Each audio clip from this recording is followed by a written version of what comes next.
শুভ দুপুর বন্ধুরা, শুভ দুপুরের অনেক অনেক ভালোবাসা ও শুভেচ্ছা রইল সকল বন্ধুদের জন্য। আমি এখন রান্না আমার চলছে, এখানে মশলা কষছি, এটা মাছের মশলা কষা হচ্ছে আর এখানে মাছটাই ভেজে নিচ্ছি।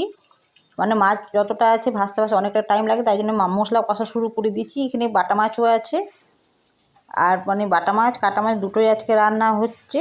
আর এখানে আমার মোটামুটি কিছুটা মাছ ভাজা হয়েছে, কিছু বাটা মাছও ভেজে নিয়েছি আর কিছু কাটা মাছ। এখানে পালং শাক আর বেগুন পোড়া, ডিম সেদ্ধ আর করেছি। এখানে ডাল হচ্ছে, একটু পাতলা করে মসুর ডাল। এখানে মাছগুলো বাটা মাছ আর কাটা মাছ কিছুটা ভাজা হয়েছে। আর এখানে টিফিনের জন্য চিড়ার পোলাও হয়েছে, একটু সবজি দিয়ে পেঁয়াজ দিয়ে। এখানে পেঁয়াজকলি ভাজা আর আলু দিয়ে পেঁয়াজকলি ভাজাটা।